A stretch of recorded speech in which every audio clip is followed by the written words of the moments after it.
this is the cabin I built on my property. It is a 10 by 10 cabin. It is completely made out of logs. All the walls are logs. The only thing that are planks is the front porch roof, and the doors, and also the roof. That's all that's planks. Everything else was logs that I cut down and harvested around the cabin itself, just like pioneers did 200, 300 years ago, the first settlers. That's pretty much what I tried to do here. I had no machinery at all, so I used my two arms, and occasionally my dad came to help. I have videos of the early cabin build if you guys scroll down in the video section on my channel. But for today, I will do a quick little cabin tour to show all the newcomers that don't know what it looks like around. It is, like I mentioned, a 10 by 10 cabin. It is small. I wanted to replicate a semi-permanent hunter-trapper's cabin. I've always wanted one, so I decided to build one however I imagined it. So let's start the little tour. So we'll start off with around the cabin, the obvious. I have two windows on here. I have one on the large wall here, on the width wall. I put shutters just because I didn't want any debris or animals or bears breaking into the windows. I know it's not bomb-proof. I've had comments of people telling me, oh, it's just, somebody's going to get in there. It's not so much for two-legged beasts, it's more for four-legged beasts in the forest. I know somebody could easily break in here, but this thing isn't a bomb shelter or a bunker. It is my little getaway cabin. Like I said, I have two windows. You can see on the sliding part that opens, a squirrel literally ate the window. So, like I said, four-legged beasts here are just absolutely rabid. They're not really used to people. So, every time the windowsill is painted brown, it is a wooden window that I got for free. The squirrels just decided, I guess, to snack on it, try to get inside. Maybe it tasted like something. I don't know. But my little window, shutter, and here you can see just the full length of the cabin. The cabin itself is a 10 by 10, but I also added a workshop, which I will go over shortly. The cabin on this side of the wall, you can see it does not have a foundation, so it means that it's not touching the ground. It is perched up on one log to the right, and I think two logs in the rear. One thing that I wasn't too happy about, because this was never supposed to be a log cabin, I was kind of just going however I wanted to build. I had a lean-to in mind, then it slowly became a log cabin, because I had no plans whatsoever when I did this. But this log, like I said, I want it to be semi-permanent, nothing serious. This log wasn't the best. I'm literally like hitting it, it's squishy on the outside. The inside is good, but just to be sure, I put like a 16-foot log. So my front porch log actually goes across all the cabin to bypass this log. So I have double supports on this side. So I'm not afraid at all for the cabin. But in future plans, I would really, really like, hopefully this summer, to put rocks under here. I don't know where I'll get rocks from, but really sit it down properly, but also have some room to for the air to blow underneath, because if there's no air, the wood will get punky very, very quickly. This here, moving left, is my workshop or wood storage. I usually get quite a few comments about this, saying that, why don't you close off the bottom? Well, long story short, it's because I want the wood to dry. I want air to blast right through this thing. The logs, if you noticed, are not chinked at all.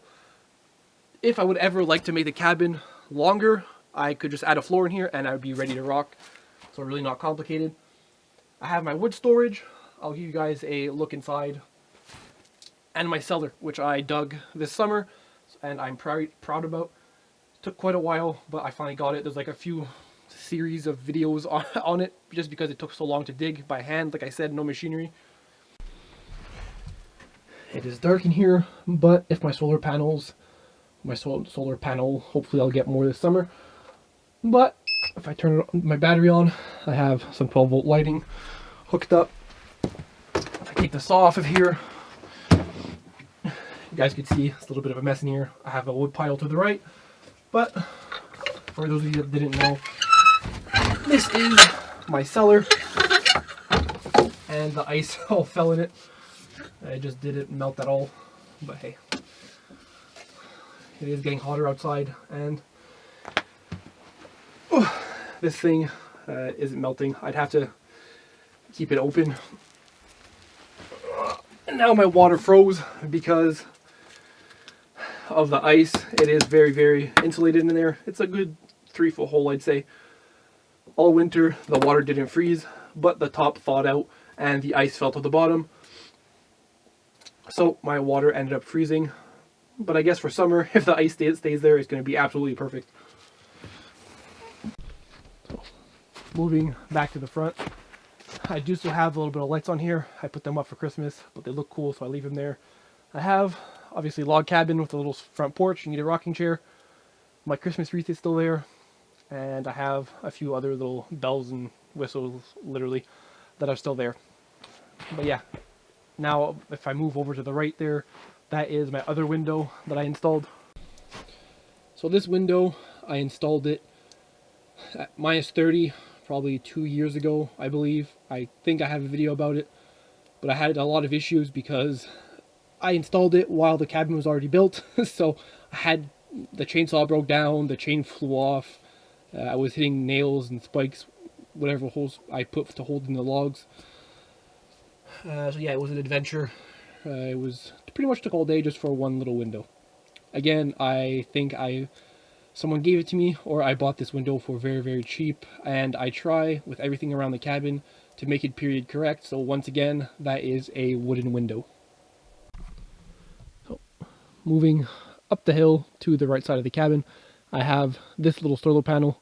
I'm wishing and hoping for new solar panels this summer. They are at a decent price. They're not super pricey, but it is the batteries that are thousands and thousands of dollars for one battery, so I'm not sure how I'll manage. But solar panels are manageable. I just need something to store the energy. For now, I have one big battery, a 12-volt battery, and one little solar panel that I got at the hardware store that is barely making it by. On this side, a little bit more down the hill to the right side of the cabin, you can see I have a little bit of snow on the roof, probably 12 to 16 inches. It is, I'm sure, super heavy. The snow is melting. But thankfully, I built next to a massive pine tree, so it's doing its job and catching a whole lot of snow around the cabin. It's also a great location, that's why I picked it. It looks awesome with the tree hanging over the cabin in the winter. Even in the summer, it's a nice shady spot. Really, really is a great spot to build if you're looking to build a cabin in more wooded areas, because in the summer, if you don't have air conditioning, you're going a more primitive route, you won't boil inside your cabin. Moving around the back of the workshop, still on the right side, you can see to the left I have my very crudely built ladder that I needed to get up on the roof of my cabin when I was building it. Also installing solar panels and such. To be honest, I never really used it just because it is super, super heavy. Now, 3, 4, 5 years later, it dried out, so it's actually a manageable weight. But yeah, very, very crude ladder that I made. To the right, underneath that tin, is my power generator that I just got this year. Also, it was given to me. So if you guys are picking up, I'm cost effective, or some people would say cheap, but I don't really like spending on a lot of stuff. I like it. I always say if it's free, it's me, so I picked it up.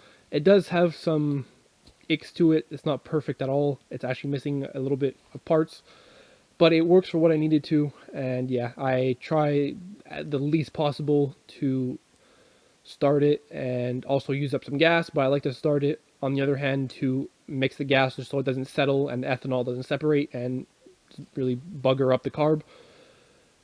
So I started it for a few minutes every time I come, but it's just noisy and just not peaceful at all, so I really, really try to stay away from it. Now for the inside, really not complicated, nice and cramped, a little Hobbit house. That is my faithful fireplace. Got it for free when I got the land. It was in an old cabin, so yeah, I picked it up, dragged it here by hand, and I bought the stovepipe. I have a little fan on it to get a little bit of air moving, but I just have to open a few windows and it's a tornado in here. Very cramped space, so air really moves in and out quickly. I'll give you guys a lay of the land. That's the door with my little window in it. Right here is the kitchen. So I have nuts, dried raisins, you know, just some kind of non-perishable items in those jars there. I believe I have some candy too. For lighting, I really love oil lanterns. I in fact need to go buy more oil. Have a little coffee pot thing there that I use to boil water. I don't even drink coffee. White pot behind the lantern is some chaga. In this bread container is some plates that I keep in there and stuff that mice and squirrels could eat. That is the window view from the inside. It's very dark. That hanging lantern there is probably one of my favorites. It's an old saloon lantern that I bought, so I rebuilt it myself. There's also a video of that on the channel. Next to that, to the right next to the stove, is my cast iron pans. I think one of them is from a dollar store. I paid it $4. The small one and the big one was given to me. I have a meat hook that I forged out of rebar, which is actually now became like a nice little spot to hang your mitts and hats to dry them off. My matches on the wall there. The antlers behind my Coleman lantern. My trusty snowshoes. If I move up here, so you guys can see I have some traps on the wall. Some more oil lanterns. I love them, they work great. Down here, I have a crock or a big kettle, more lanterns, a little box. I try to keep everything organized for kindling and paper and such beside the fire. Move up here. I have my shelf with my little essential items I use, I guess my Thermacell stuff right there. For the summer, I'd have to hide most of this stuff and put it away. Have some cups, funnels, etc. I keep my matches there, butane for the Thermacell. I have this old pan here that I need to reseason because I just actually never used it. It's a tin pan, it's very old. It's awesome, but I just never really got to using it. Beside the shelf, I have my gun cleaning kit and a mirror. Beside that, I have a clock that probably froze this winter. It doesn't work no more. And I have a duck that the mouse, I'm guessing, or squirrels ate. So it looks like a zombie duck now. I'm not going to zoom in on that to traumatize anybody. I have this nice little print here, or pencil drawing, I'm not sure, but it's really awesome, and it's small and fits great on the wall. That I picked up at an antique sale. Mr. Raccoon that was actually dead, roadkill that I picked up, so I just gave him a second life, I guess. I practiced tanning him, and this is where he ended up. A big Winchester thermometer, more oil lanterns. Here's my window. If I go down here, it's just random tools and such, a broom and a drill. That always changes. And I have a nice crosscut saw here that I like. It's a smaller model. I think it's a 3-foot or 4-foot model, so pretty rare. Some Christmas lights are hanging on there that I forgot to take away. And on my cot here, that I was on it before, so it's a little bit wet from the snow outside. But yeah, miscellaneous items. And under there is storage, because storage everywhere that I can find it is super appreciated and useful. I also have this big chest here that I picked up in the garbage, so it is very old. I believe there's a date on it. It's like early 1900s or late 1800s, I'm not sure. And then over here on top of the door is just, I keep some shells there for my shotgun, and there's a good old Winchester Stein. So yeah, super simple door, just planks really, 2 layers of planks, a branch as the handle, and a super crude forged out latch. If you guys have any comments or questions, don't hesitate. I'll try to help you guys out. Hopefully this will motivate you to build your own cabin or even your little homestead. In total, I believe this place took me about, I want to say 24 days. I documented every single day here. I'm actually lacking in that journal. I have a little journal with all my progress in it, so that's something else to consider. It's cool just to look back on it to see what year, what date, what time you were doing something. So yeah, thank you guys again for watching. Hopefully it gave you ideas or some things to do, some things not to do. Oh, and don't forget to look through my other videos because I did a few Q&As. Some people asked me things and maybe you'll have the same question. But like I mentioned, just write it down in the comments. Don't be scared. I'll try to answer as many of them as I can, as to the best of my ability at least.